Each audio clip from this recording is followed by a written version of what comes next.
उर्दू जुबान किसी एक मजहब, किसी एक ग्रोह या किसी एक तबके की जुबान नहीं, बल्कि ये हिंदुस्तानियों की जुबान है। मेरे ख्याल में उर्दू सिर्फ जुबान का नाम नहीं, बल्कि ये एक तहजीब का नाम है। इन ख्यालात का इजहार तेलंगाना के वजीर दाखिला मोहम्मद महमूद अली ने किया है। उन्होंने कहा है कि मौजूदा दौर का अलमिया ये है कि कुछ लोग उर्दू जुबान को मुसलमानों से जोड़ने की कोशिश में लगे हैं। उर्दू जुबान मुसलमानों की जुबान नहीं, इसमें कई गैर मुस्लिम उदबा, शौरा और दानिश्वरों ने खुलेआम उर्दू जुबान की न सिर्फ हिमायत की, बल्कि अपने रोजनामों और रिसालों के जरिए इसकी पश्त पनाही भी की। उर्दू जुबान में मुंशी प्रेमचंद, कृष्ण चंद्र, राजेंद्र सिंह बेदी, मालिक राम कश्मीरी, लाल कन्हैया, लाल कपूर, फराख गोरखपुरी और कई ऐसे खिदमात जो वगैरह फरामोश नहीं कर सकते। इस तरह जनूबी हिंद में बंसी राजा, गिरधारी प्रसाद बाकी, नरसिंह राज और दीगर ने अपने अहम किरदार अदा किए हैं। उन्हीं में एक नाम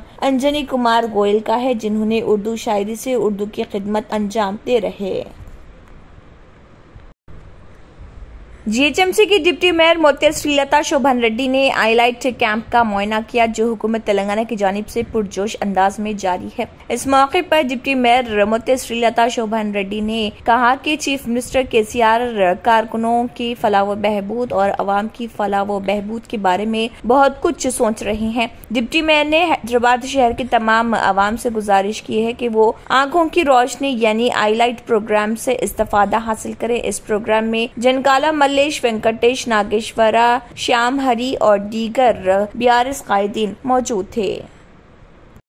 तेलंगाना की चीफ सेक्रेटरी शांति कुमारी ने इस महीने की 22 तारीख को रविंद्र भारती में मुनक़िद होने वाले सौभाग्यवृत नाम साल यानी के युगादी त्यौहार के मौके पर शानदार इंतजाम करने की हिदायत दी है। उन्होंने ओहदेदारों के साथ उगादी त्यौहार के मौके पर किए जा रहे इंतजाम का जायजा लिया। रियासती हुकूमत के मुशीर डॉक्टर केवी रामनचारी और दीगर सीनियर अफसरान इस मौके पर मौजूद थे। हुकूमत के चीफ सेक्रेटरी ने महकमे महसूलात के ओहदेदारों को हिदायत दी कि वो वैदिक स्कॉलर्स और अवार्ड हासिल करने वालों के लिए इस प्रोग्राम में शिरकत के लिए मुनासिब ट्रांसपोर्ट का इंतजाम करें। महकमे मौसमियात ने आज यानी जुमेरात के अलावा जुमा और हफ्ते को तेज हवाएं चलने, गरज चमक के साथ बारिश की पेशकयासी की है। इसी के पेश नजर शहर में येलो अलर्ट का ऐलान किया गया। आज दोपहर के बाद हैदराबाद में आसमान पर बादल छा गए और गर्मी की शिद्दत में देखी गई कमी, जिसके बाद आसमान पर बादल छाने के साथ ही गरज के साथ बाज मुकामात पर बारिश की भी इतलात मिली है, जिसके कुछ मनाजिर सामने आए हैं। बीआरएस रुकन कानूनसाज कौंसिल कविता आज इन्फोर्समेंट डायरेक्टोरेट के दफ्तर से रुजू नहीं हुई। उनके वकील सोमा भरत उनकी तरफ से ईडी के दफ्तर पहुंचे और उन्होंने इंकशाफ किया कि ईडी की तरफ से मांगे गए 12 किस्म के दस्तावेजात उन्हें जमा कराए गए हैं। आज सोमा भरत ने मीडिया को बताया कि कानून के मुताबिक कोई तहकीकात नहीं हुई और ईडी ने कविता का फोन गैर कानूनी तौर पर जब्त कर लिया। उनका कहना था कि उन्होंने ईडी तहकीकात के मामले पर सुप्रीम कोर्ट में अर्जी दाखिल की है और वो इस फैसले के मुताबिक अमल करेंगे। उन्होंने कहा कि खातून से मकान में पूछताछ की जानी चाहिए। ऑफिस तलब करने के लिए समन जारी करने का ईडी को इख्तियार नहीं। सोमा भरत ने बीआरएस खातून लीडर पर झूठे केस दर्ज करके हिरासत करने का इल्जाम लगाया। उन्होंने कहा कि कविता ने कभी नहीं कहा कि वो ईडी की तहकीकात में शिरकत नहीं करेंगी। उन्होंने याद दिलाया कि कानून के मुताबिक ख्वातीन से घर में पूछताछ होनी चाहिए। उन्होंने कहा कि मरकज ने एमएलसी कविता के खिलाफ मुकदमा दर्ज किए हैं। उन्होंने इल्जाम लगाया कि वो बगैर किसी सबूत के कविता को इस मामले में फंसाने की कोशिश की जा रही। उन्होंने कविता पर रात 8:30 बजे तक कविता से पूछताछ करके क़वायद की खिलाफ वर्जी का इल्जाम लगाया। उन्होंने कहा कि कानून की खिलाफ वर्जी करते हुए तहकीकात न की जाए।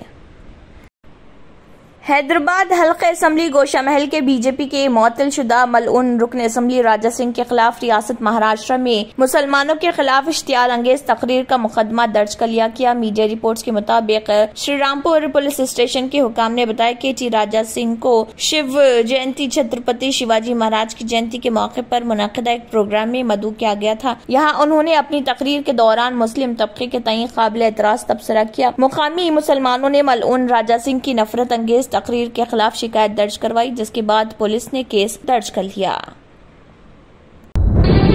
तंत्र मंत्र यंत्र के सम्राट बाबा आजम खान 100% లాభం గ్యారెంటీతో పాటు కొన్ని కారణాల వల్ల మా వారి కంపెనీ బంద్ అయింది. పిల్లల స్కూలు, ఇంటి ఖర్చులు ఏం చెయ్యాలో అర్థం కాలేదు. అప్పుడు మేమిద్దరం బాబా ఆజం ఖాన్ బెంగాలీని కలిసాం. తర్వాత కొన్ని రోజులకే మా వారి కంపెనీ తిరిగి ఓపెన్ అయింది. ఇక మా జీవితంలో అన్ని సంతోషాలే. నాకు చాలా కలలున్నాయి, కానీ జేబులో డబ్బులు లేవు. ఇంజనీరింగ్ చదివాను, కానీ జాబ్ లేదు. ఆ సమయంలో నాకేం చేయాలో అర్థం కాలేదు. అప్పుడు నా ఫ్రెండ్ ఒకడు బాబా ఆజం ఖాన్ బెంగాలీ గురించి నాకు చెప్పాడు. ఆయన్ని కలిసిన తర్వాత నేను ఒక కన్స్ట్రక్షన్ కంపెనీలో ఇంజనీర్ అయ్యాను. మేమిద్దరం ఒకరినొకరు ప్రేమించుకున్నాం. కాని మా ఇద్దరి తరపు పెద్దవాళ్లు మా పెళ్లి ఒప్పుకోలేదు. మేము బాబా ఆజం ఖాన్ బెంగాలీ గారిని కలిసాం. ఆ తర్వాత మా పెద్దలు మా పెళ్లి ఒప్పుకున్నారు. ఉద్యోగం, వ్యాపారం, ఇంటి పోరు, ఆర్థిక సమస్యలు, ప్రేమ వివాహం, చేతబడి చేయబడిన వారు, భార్యాభర్తల మధ్య గొడవలు, పెళ్లిలో ఆటంకాలు, సవతిపోరు, శత్రుబాధ, విదేశీయానం, సంతాన ప్రాప్తి, ముట్కార్ని వశీకరణం స్పెషలిస్ట్. నేను చేసిన పనిని ఎవరైనా సవాల్ చేస్తే వారికి నగదు బహుమతి. మా address Baba Azam Khan Bengali, Malakpet, Hyderabad. Phone number 9573048697। अगर आपने हमारे चैनल को अभी तक सब्सक्राइब नहीं किया है तो यहाँ पर रेड कलर का सब्सक्राइब बटन दिख रहा है, उसे क्लिक करें और हमारे चैनल को सब्सक्राइब कीजिए और साथ ही साथ बेल आइकन को भी क्लिक कीजिए, जिससे आपको ताज़ा अपडेट मिलती रहे।